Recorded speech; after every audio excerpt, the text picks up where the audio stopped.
Hello everyone. Good morning, good afternoon, good evening. Welcome to our Scrum Pulse webcast series. Today we're going to be talking about dealing with technical debt. It's a very pervasive challenge that many of us are facing every day. Really proud to have our presenter as Mark Noneman, my colleague as a Scrum.org PST and evidence management consultant. My name is Ravi Verma. I will be your moderator today, and I'm really glad to have you all on this series. Before we get started, I'd like to tell you just a little bit about Scrum Pulse if you're unfamiliar with our series. So this is a free monthly webinar. It's facilitated by Scrum.org. It's a community-driven series, so you can register and you can suggest topics at scrum.org/ScrumPulse. And in case you're not able to attend the live session, we also record our webinars and then we upload them and we make them available for later viewing on our YouTube channel. So we would love for you to start following us there as well. There is one common theme that unifies all of these sessions or these webinars. And the goal is we want to create a series of conversations which help us as a community improve the profession of software development. And our topics and our conversations and presenters will talk about how we can increase the focus on empiricism and agility, how we can continuously deliver business value, and last but not the least, how we can build trust and respect between business and IT. So that's a quick overview of what Scrum Pulse is all about. And some housekeeping. Along the course of this presentation, you can type in your comments and questions in the chat window, and then at the end of the conversation, at the end of the presentation, then we'll go through all your questions. And with that, I want to introduce you to our presenter today, Mark Noneman. So Mark brings a huge wealth and diversity of experience to this conversation today. He's worked in a variety of industries: defense, commercial, software, telecom, and he's been an agile management and marketing consultant for a while now. Been practicing lean and agile since 2002, and he's got a huge amount of Scrum.org certifications, which makes him intimately familiar with the challenges and the techniques and mindset of a Scrum Master, of a developer, a product owner, and he's also a professional Scrum trainer. And Mark is also an evidence-based management consultant, so he applies evidence-based techniques at the enterprise level. So we are really proud to have Mark as our speaker today, and now I'd like to hand it over to Mark to begin the presentation. Thanks, Ravi. Appreciate the introduction. Let's get right into it. This is what we want to talk about today. We're going to look at the definition of technical debt and also where it comes from, and then we'll talk about how to deal with it. We'll summarize kind of the webinar today at the end and have time for question and answer. Please hold your questions to the end. We found that with webinars, it's important to get through the material in a timely manner, and then we'll have plenty of time to answer questions at the end. And hopefully, at some point in time, we can be as agile as the lady on the right hand of your screen there. But I'm not that agile, so. All right, so at the end of this webinar, hopefully we'll help you to understand what technical debt is. We'll also help you to understand what causes technical debt, what can make it appear to begin with, and also what makes it worse.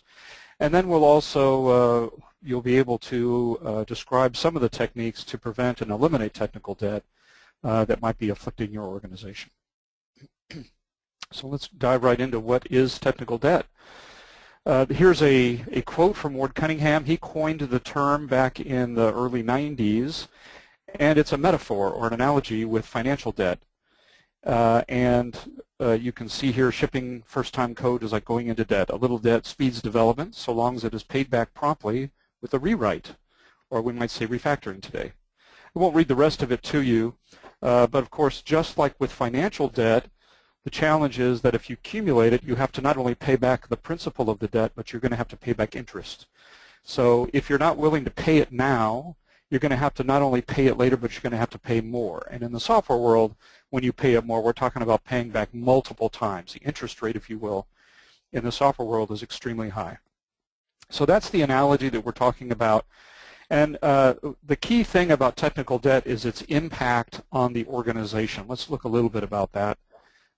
If you look at this graph here, above the line represents the time that's available for new feature development. These are capabilities you can deliver to the marketplace, to users and customers, that allow you to add real value to those users. Hopefully that, of course, conveys value to the bottom line of your organization, either in the form of revenue, profit, or customer satisfaction, something like that. Below the line is the time you're spending struggling with complexity and technical debt in your software. And of course, you only have so many resources, so much time you can spend in terms of working with the software itself. And so whatever time you have to spend below the line takes away from the time that you're able to spend above the line in terms of developing new value, delivering new value to customers and users. And over time, technical debt tends to accumulate. And so we see in this graph that eventually you're spending so little time able to deliver new value because you're struggling so much with complexity and technical debt that's accumulated in your product. So let's look a little bit about the specific impacts of technical debt.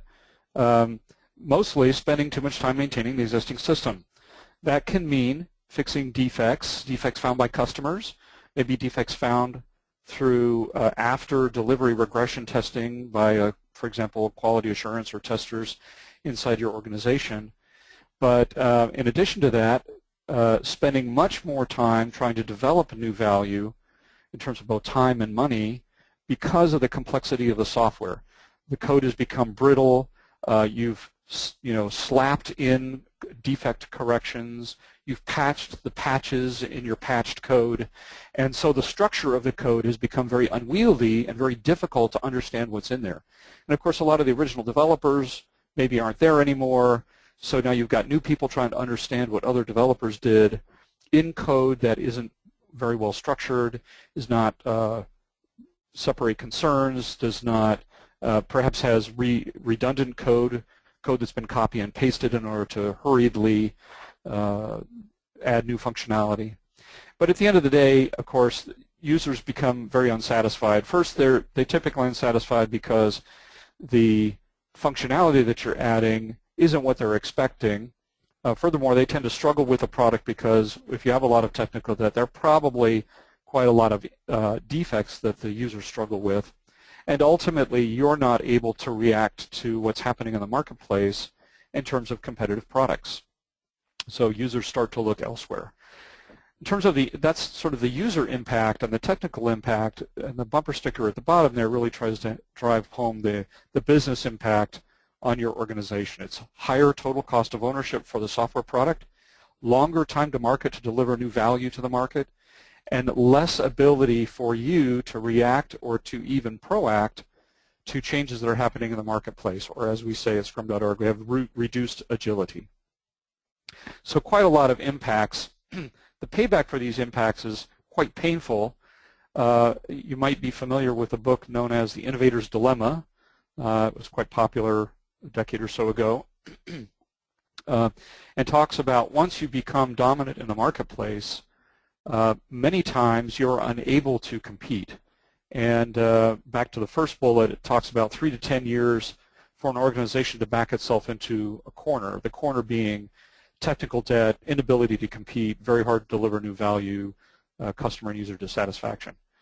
Some studies have shown that for every dollar that you gain by releasing software quickly or early, taking shortcuts to get the software out the door as fast as possible, the compounded interest on that debt, if you will, could cost at least $4 to get the quality back into the product, to be able to deliver value as if you had not cut those corners could cost you $4 more to get it back. So that's extremely expensive. Of course, the big challenge is that for organizations that have taken the shortcut to begin with, it's very rare for them to want to spend that $4 to correct the shortcuts that they took.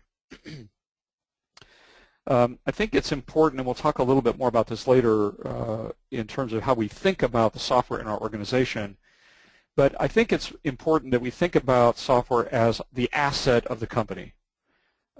If we're going to cut quality, because of the cost of doing that, the long-term cost of ownership of cutting quality, taking shortcuts and getting the software out the door as fast as possible, that really should be an executive management decision. There's an analogy here, right? If you own an automobile and you decide that I'm going to forego oil changes and checking the pressure in my tire, I'm not going to waste time with the maintenance of this vehicle because I need to get where I need to go. Pretty soon you're going to have to pay for that, and there's going to be a lot of damage you're going to have to fix because of the lack of providing the maintenance. I think most executive management would understand that comparison pretty well. And in a physical office environment, if there's a factory, of course, there's maintenance of equipment. Executive management understand well the impact of avoiding that maintenance unnecessarily or cutting the maintenance when it needs to be done, and the fact that if you don't pay it now, you're going to pay it many times later. Software is really the same. If we don't pay for it correctly now, we're going to pay for it many times over in the future. And I think it's up to us as software professionals to try to help executive management understand that to the degree that they don't. Getting them involved in the decisions of taking these shortcuts and helping them understand the cost might be an important step in doing something about technical debt. So that's what technical debt is. Let's spend a little bit of time talking about where it comes from. And mostly, technical debt really is undone work.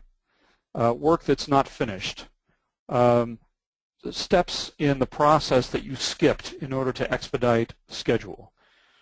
The problem with technical debt, as I said, just like with financial debt, you have to pay it back at some point, unless your plan is technical bankruptcy. The other challenge is the same reason you tend to create technical work to begin with, that is management pressure around schedule, for example, it tends to accumulate. You tend to not pay off the principal or the interest, and you tend to add more of it, because it tends to be a cultural thing. So early on in a company's organizational maturity, it may be difficult to understand the impact of technical debt until, as in the innovator's dilemma, you start to have difficulty competing. Now, undone work comes from lots of different things. I've focused on schedule pressure a couple of times so far in this webinar. That's an obvious case where the schedule says we need to release tomorrow, so we're going to release tomorrow, even though we haven't done regression testing, even though there are known defects that are maybe important but we haven't corrected, or other things that make the product harder to use, harder to maintain, harder to modify in the future. But another source of technical debt is not understanding what's really required. We might spend a lot of effort in our methodology, particularly waterfall methodologies or other things where we try to spend a lot of energy in the fuzzy front end trying to clearly define and completely define all the requirements. And yet when we release the software to the user, it's not what they expected. So when we don't know what's required, we've incurred code that performs functionality that is incorrect. That's another form of technical debt.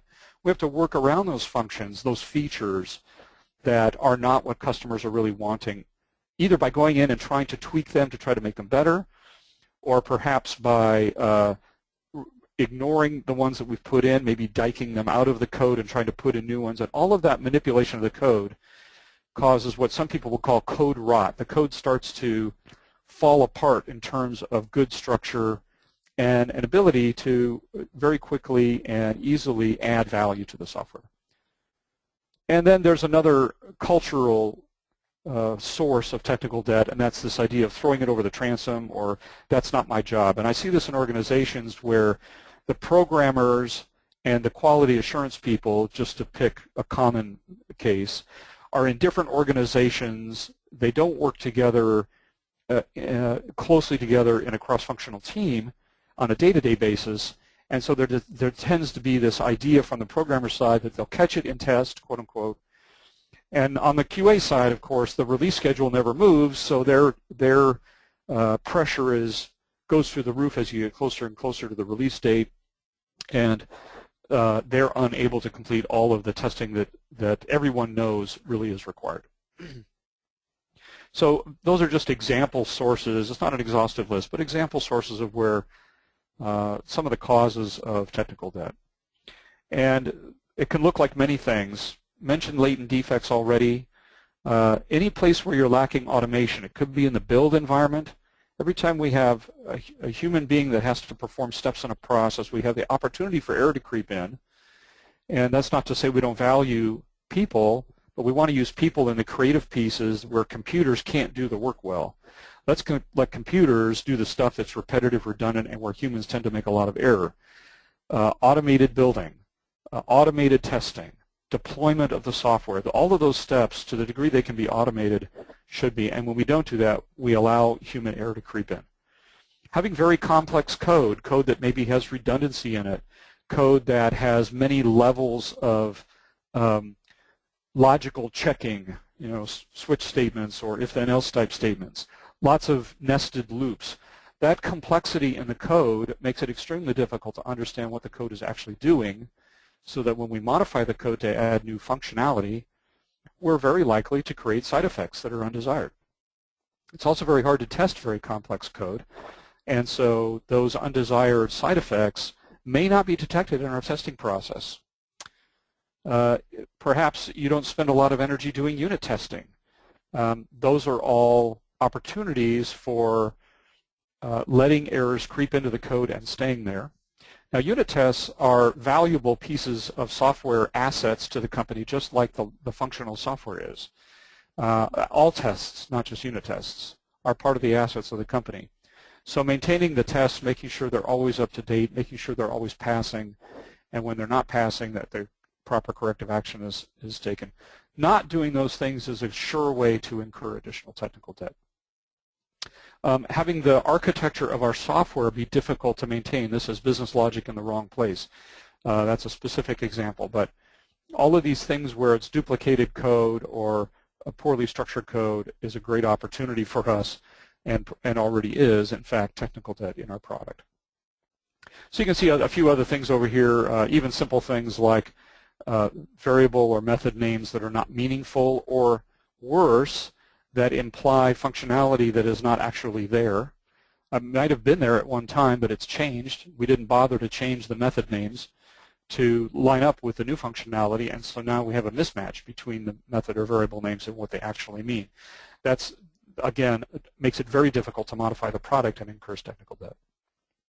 All right.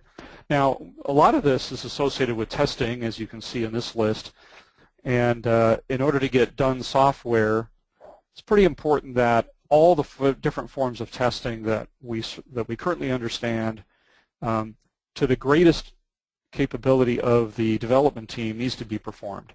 And this needs to be performed every single sprint. I'm going to use a lot of Scrum language in this webinar since we're focused on Scrum here, but whatever method you're using, all the testing that's required is going to be necessary. And when you're using an iterative approach like Scrum, then that means every single sprint we need to make sure we've identified every defect we possibly can. So that's everything from unit testing to functional integration testing to full acceptance testing. Now, it's true that when you first start out in an iterative method like Scrum, you may not be able to perform all of these tests in every sprint. Your engineering capability may not be there yet.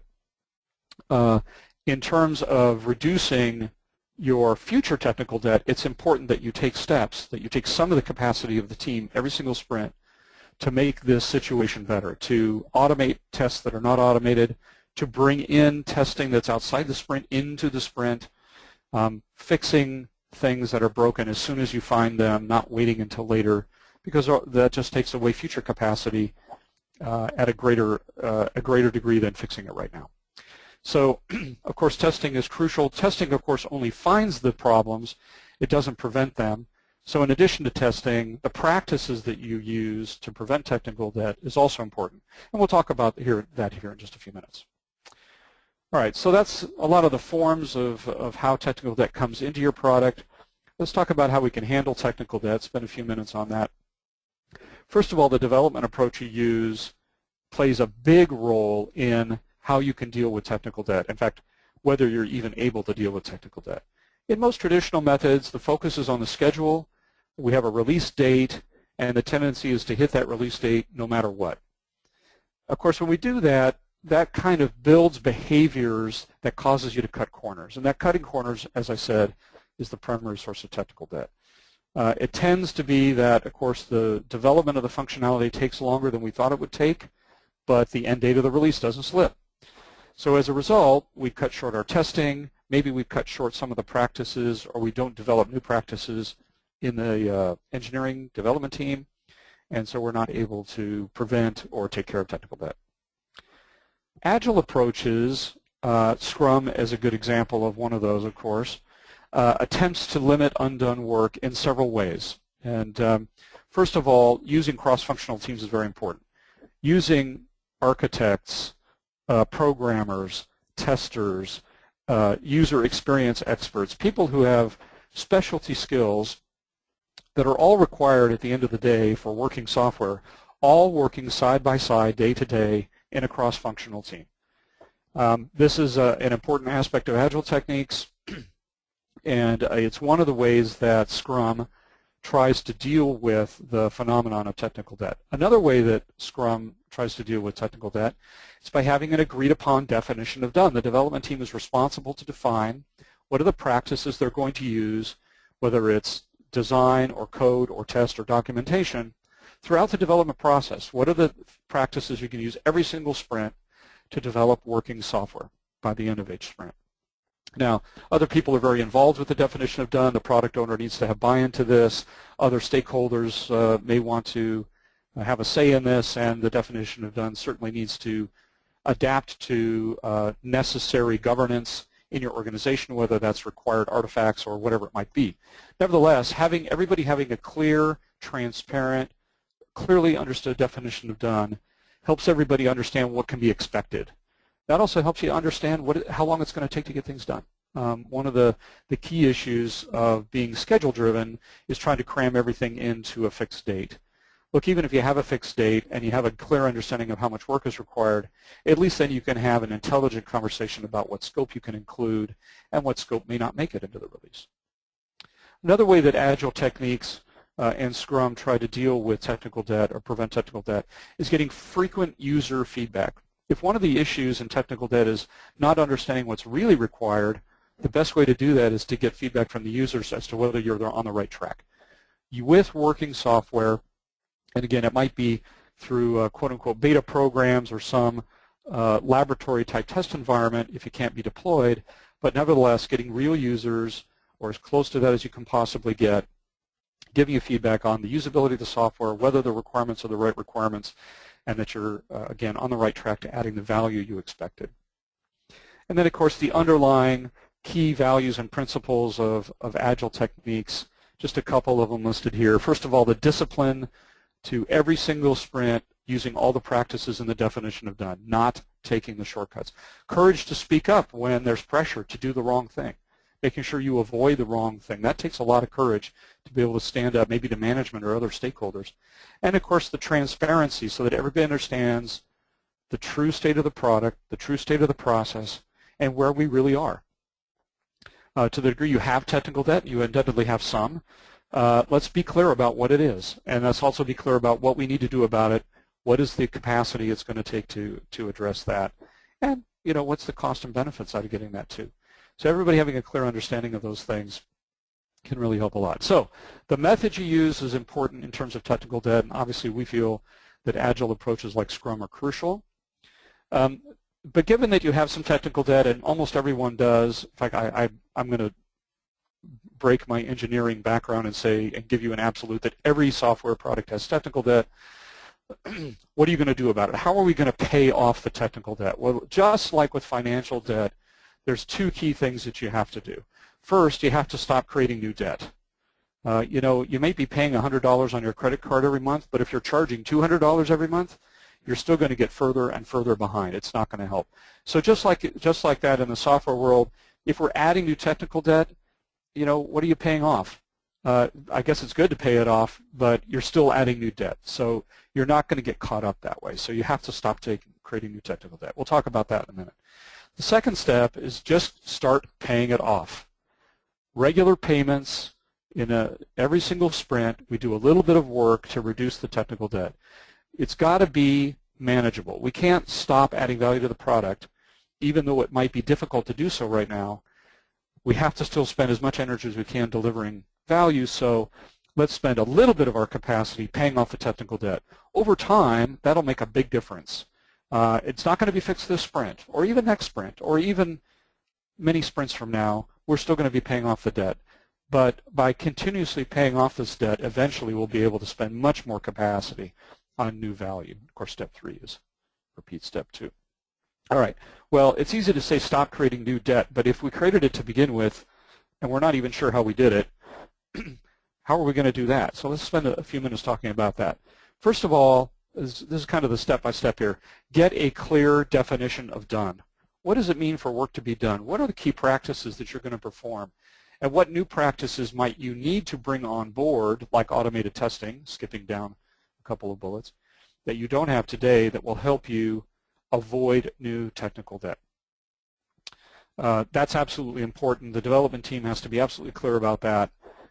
And, of course, we want a development team that's cross-functional, too, defining this definition of done. So we have not only programmers and testers working together, but architects, documentation, training, whatever it is that's necessary in your domain. It's also important that you understand what the functionality is. What is it that we're trying to do?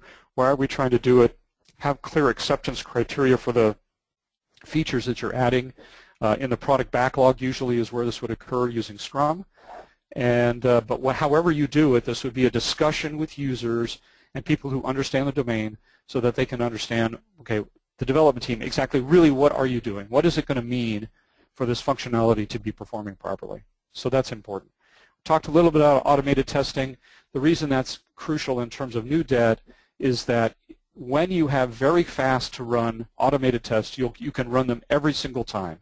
Even every time you change one line of code, you can do a quick check to see if you've broken anything and fix it immediately. Maybe you're not able to do it quite that fast, but at least every sprint be able to run through all your regression tests and know that whatever used to work still works, and also automatically testing the new functionality so that we can be very clear not only that it works when it's new, but next sprint when we're modifying things around that new functionality that it still works. And the only way to do that realistically is with automated testing. Refactoring. Now, this is a tricky word. A lot of people misunderstand the term refactoring.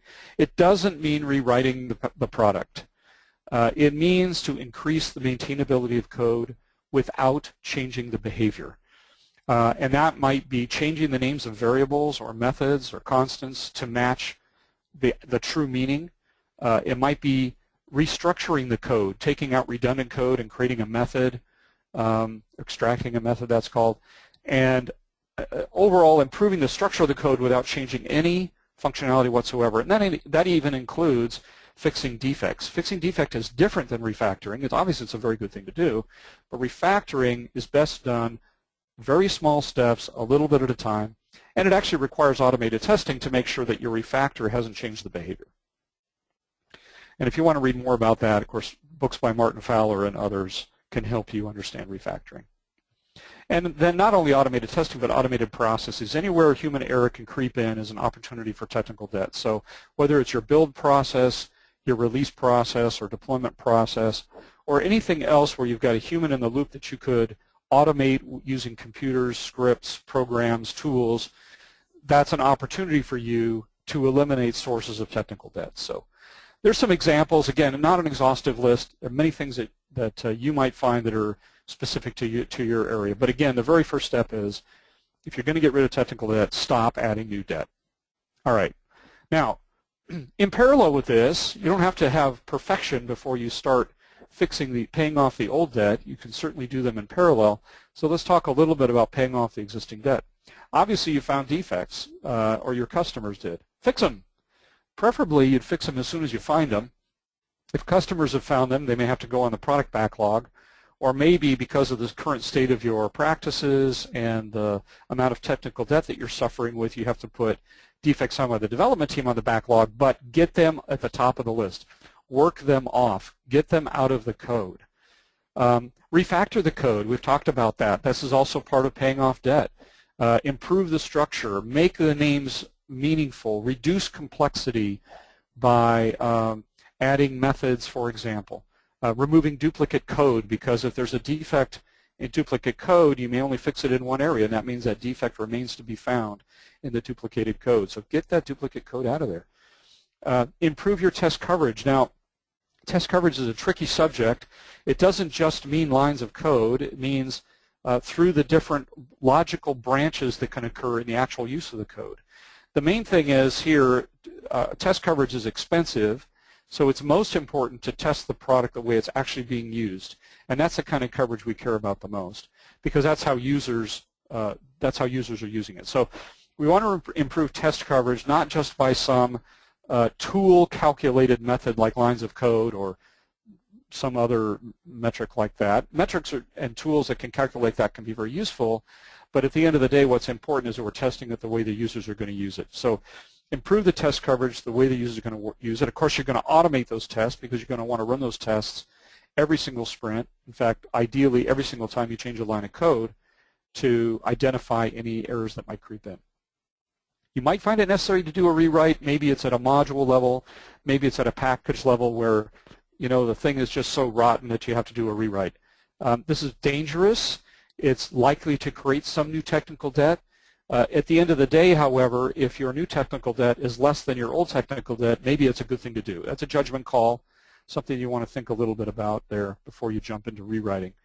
But the main thing here is this constant, a little bit at a time, every single sprint, fix a few defects, refactor a little bit of code, improve our test coverage just a little bit, and do that every single sprint. And our whole goal here is, remember this original terrible situation where we're spending all our time struggling with complexity and debt. We'd rather look something more like the green, where, yeah, we might have a little bit of technical debt. We do have to get product out the door. The value isn't actually delivered. But we're paying it off a little bit at a time every single sprint, and we're trying to keep that amount of technical debt burden as low as possible. And that means we can spend as much time as possible in our team's capacity delivering new value. That's where we want to be. Now, being done, making sure that we have a definition of done and that we achieve it every single time, every single sprint, and that we're very transparent about this, is what improves the quality of our software code.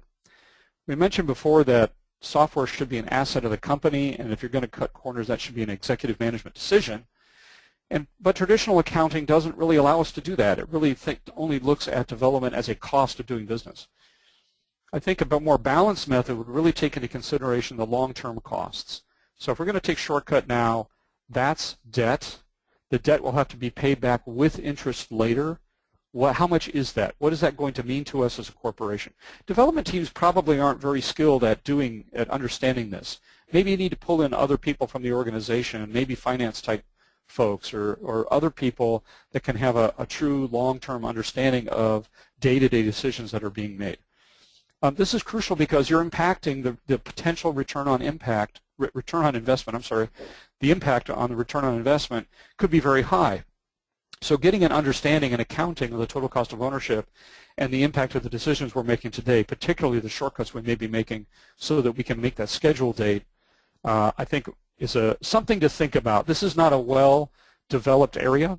I think this, I have met a few customers of mine that have kind of figured out some techniques around this, but this is kind of a new area. This is an area where pulling in the financial part of the organization into the development team and into the ownership of the product and making decisions about priority about what we're going to do versus what we're not going to do is an opportunity for us to start to have a better conversation about technical debt and being done. So just wanted to throw that out there, that if you're able to at least have a conversation around this, you'll probably be further ahead. So let me summarize briefly. Of course, technical debt is a metaphor for undone work. Mostly comes from taking shortcuts and not understanding what really needs to be done. And that undone work wastes our money, it wastes our time, it can ruin our reputation through customer dissatisfaction. And of course, not only the users of the product, but the people who buy the product are dissatisfied, and that's where we make our money, so that's bad. And technical debt tends to accumulate over time. If we live in a culture where we're likely to take those shortcuts, it's somewhat unlikely they're going to be willing to spend the time later, so it tends to accumulate, and that just makes it worse and worse. So like with financial debt, there are two fundamental things we have to do. We have to stop making new debt. Adopt best practices around coding, testing, automation through all of the practices that you can. Learn to refactor all the time. Do it every single sprint to avoid new technical debt. And then you got to pay off what debt you have. You can't afford to stop delivering new value. You have to change the wings on the airplane while you're still flying, we used to say.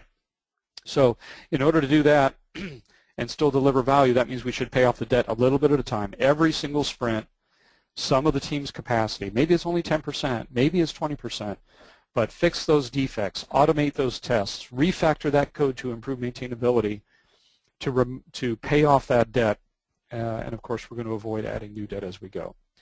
So if you can pay off that technical debt, you can avoid technical bankruptcy and hopefully get to a point where you're able to deliver much more value for your organization, and your organization is much more able to compete and maintain agility in chaotic business environments.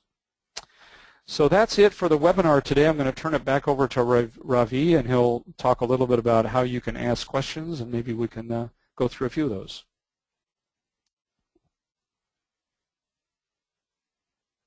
Thanks, Mark. That was really thought-provoking. A lot of new questions and ideas, popped in my mind as I was listening.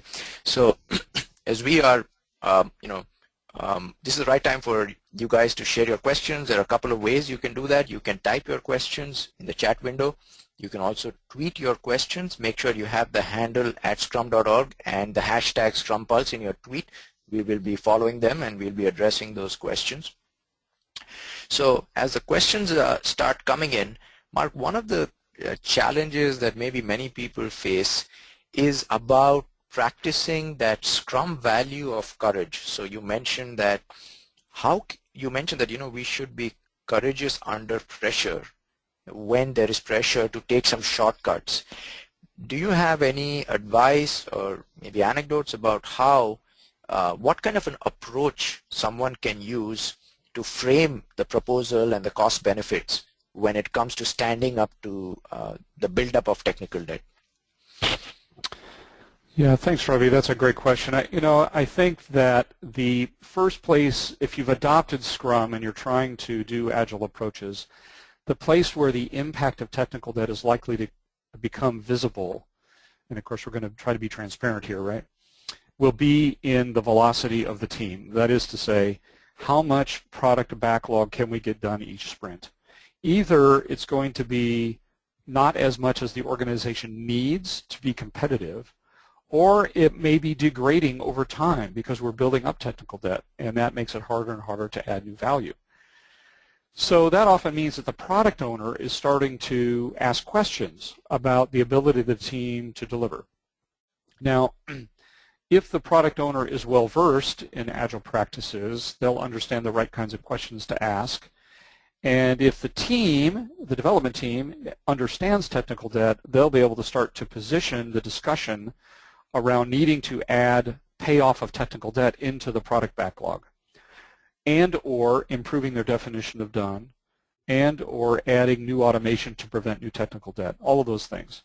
Now, it could be that the product owner isn't very well versed in Agile practices, and maybe the development team isn't very well versed in technical debt, and this is a good opportunity for the Scrum Master in the Scrum framework to lead.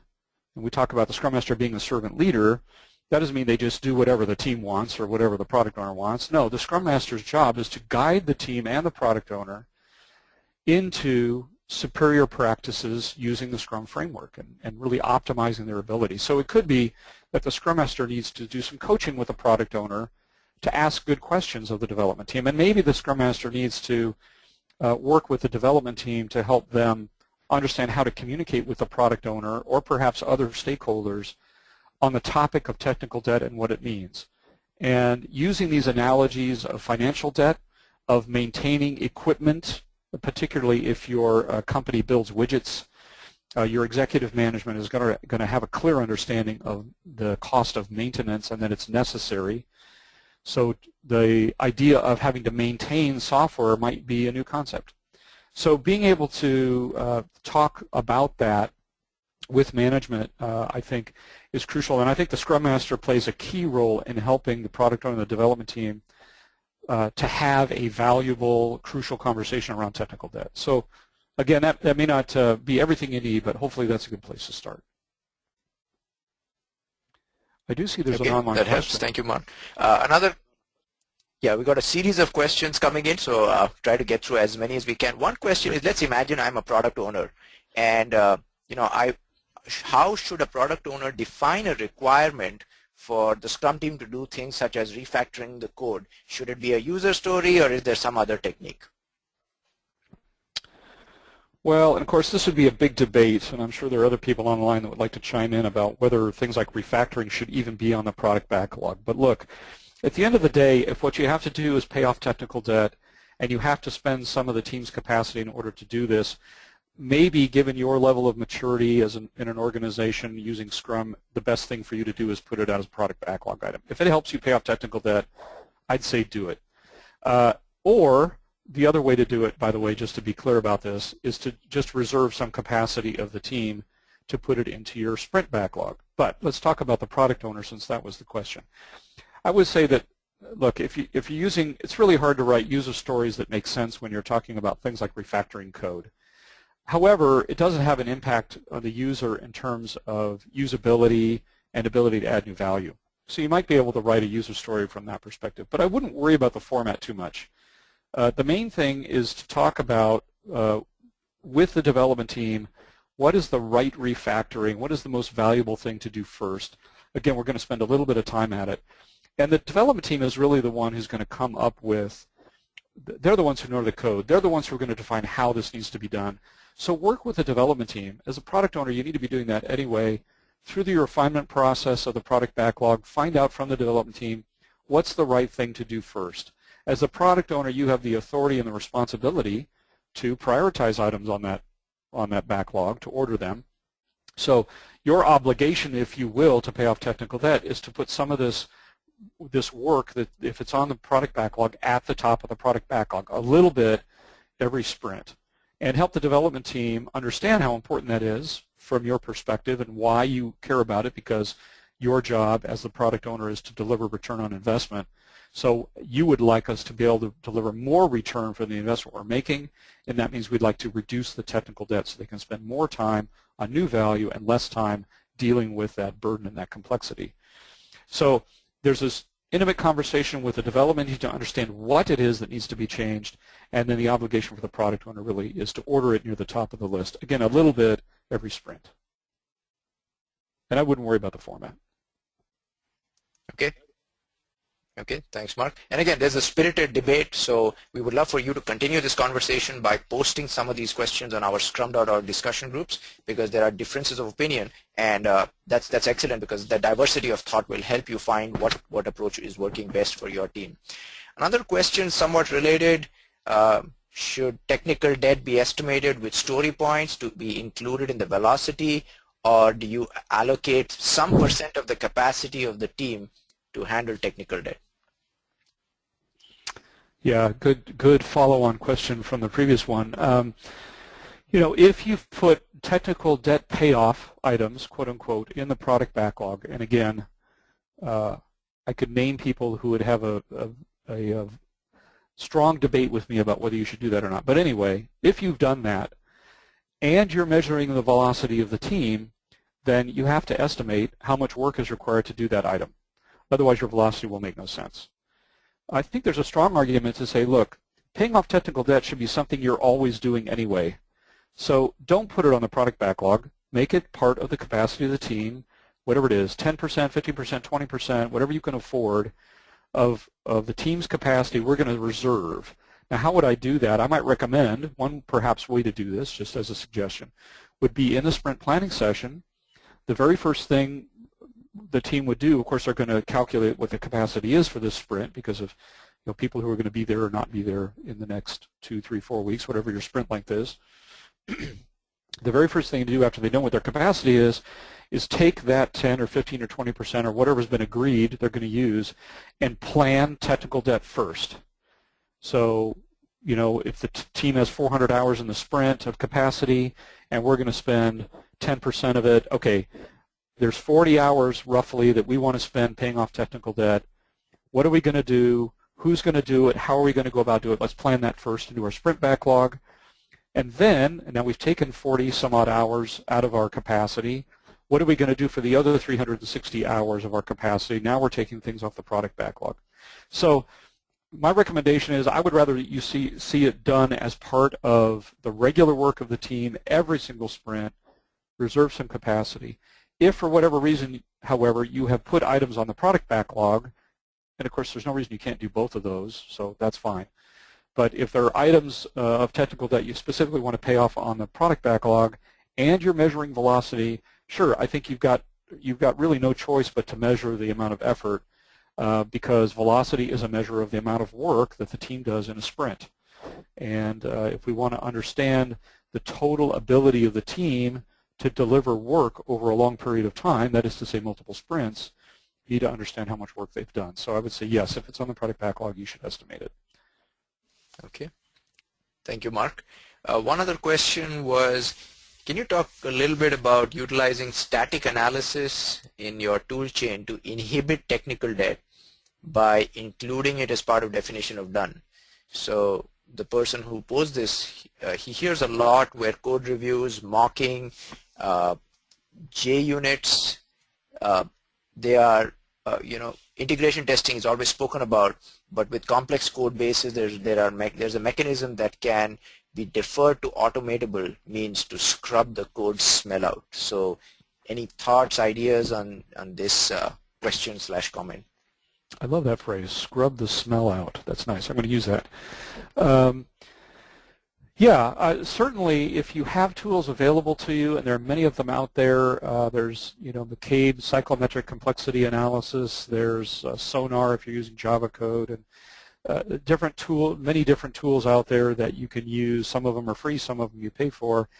And if you have access to those, including them in your practices as part of your definition of done, absolutely can be a valuable way for you to detect technical debt before it gets released. Now, I'm being a little bit picky here.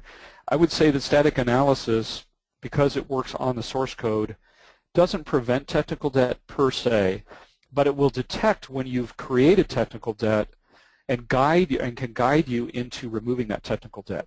To prevent technical debt means that you're going to use practices that prevent you from ever putting it into the source code to begin with. That might be design practices, it's the way you code, the way you write the code itself, perhaps the architecture of your software product. Those are things that will help you prevent technical debt. I'm being a little bit picky here, but tools, once it's in the code, will help you find the technical debt and might help guide you into what corrections are useful. So I would say yes, use static analysis tools where they're available, that if they're useful for you in your particular situation, make them part of your standard engineering practices, which means write them in your agreed upon definition of done. Make sure you do them every single sprint, whether that's part of a feature development or it's part of the way you create your working software as part of the sprint, so that every single sprint you're cleaning, you're scrubbing the smell out of the code. I do like that. And preventing new smell from getting, at least getting released out into the wild, out into the user base. So yes, they can be quite useful. They are not a cure-all. That's very important. Again, because they only find technical debts that you've already incurred, thinking about practices about the way you write the code, the way you've designed the code, the way you architect your product, and things of that nature are also important to prevent technical debt from getting into the code, meaning that your detection mechanisms, which not only includes peer reviews and code reviews and automated testing and static analysis tools, if they have less to find, that means you have less to fix. And that means you can do it faster and keep that code that much cleaner. So think about it from that perspective as well. But yes, static analysis tools are a great opportunity. Okay, very cool. So Mark, what kind of evidence should we be looking at? And I think you may have addressed this previously. What evidence will indicate that here's some technical debt? How can we identify technical debt? And part two of the question is, now I identified it, I've got a bunch of technical debt items, and now I need to prioritize it. So maybe you spoke about it already, but that's a question that came up from the attendee. Yeah, well, to reiterate and try to focus in on that area, first of all, the impact of technical debt might be the first thing that gets noticed. That will tend to show up as a less velocity or maybe reducing velocity over time in terms of the development team's ability to deliver new value. And the development team might notice this. I can almost guarantee the development team knows about it, although they may not understand its impact or know what to do about it, certainly. But the product owner may observe changes in or reduction in velocity. Might be one of the pieces of evidence that we would see. Again, it would be a lagging indicator. There might even be bigger picture lagging indicators like your ability or your total time to market, your cycle time. That is to say, the time from the concept of a valuable feature all the way through, including its the time that it takes the development team to work on it, perhaps over multiple sprints, integrated together and tested and all that, till it's finally delivered. So if your cycle time is increasing, your time to market is increasing, those are all lagging indicators. Now, so those are things, in some ways you might notice it. In terms of identifying the technical debt itself, again, we've talked about different sources. Of course, there could be defects. There could be architectural issues like redundant code or design problems like variable or method names, etc. Some of those can be found through the static analysis tools like we just were talking about in the previous question. Obviously, automated tests can find some of them. Using your domain experts, your programming experts to review the code and identify areas that are opportunities for refactoring. That certainly might be necessary if you have areas of the code that are old or perhaps haven't been worked in a while but tend to be the source of a lot of defects or is very difficult to modify. So and that would be kind of a survey approach, if you will, a human survey approach. That would give you the list. Now, so given that list of all the different things that are opportunities for you to fix, how do you prioritize them? I think that was also part of the question.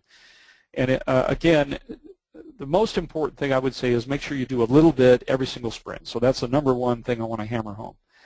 Which items should you do? Well, maybe you need to just pick some low-hanging fruit so that you can, this is a decision that you'll have to work through, maybe with the product owner if they're on the product backlog, but maybe you just need some low-hanging fruit to prove you can do it. So that might be important. But in terms of which are the technical debt pieces that are the most valuable to you, obviously that can be a difficult thing to judge.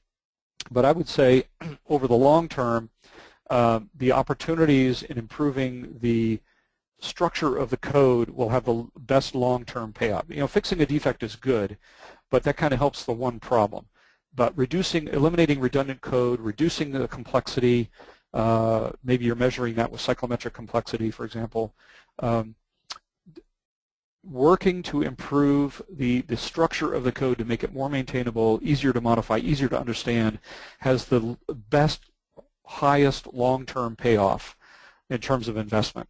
It is the hardest work to do, and generally speaking, I would say takes the longest. So maybe you could do a little bit of that with fixing a few defects or automating a couple of tests. If you could do just a little bit, maybe a combination every single sprint, I think that's the best way to tackle it.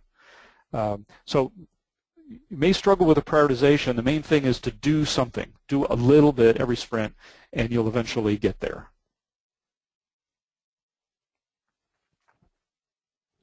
Okay, makes sense, Mark. Take baby steps. So thank you so much, Mark, for sharing your ideas and also for being responsive to all these questions. So I'm afraid we are approaching the end of our time box, so we might not have time for all the other questions that have come in. So I would love for you guys to continue this conversation either on Twitter and on our Scrum.org discussion groups.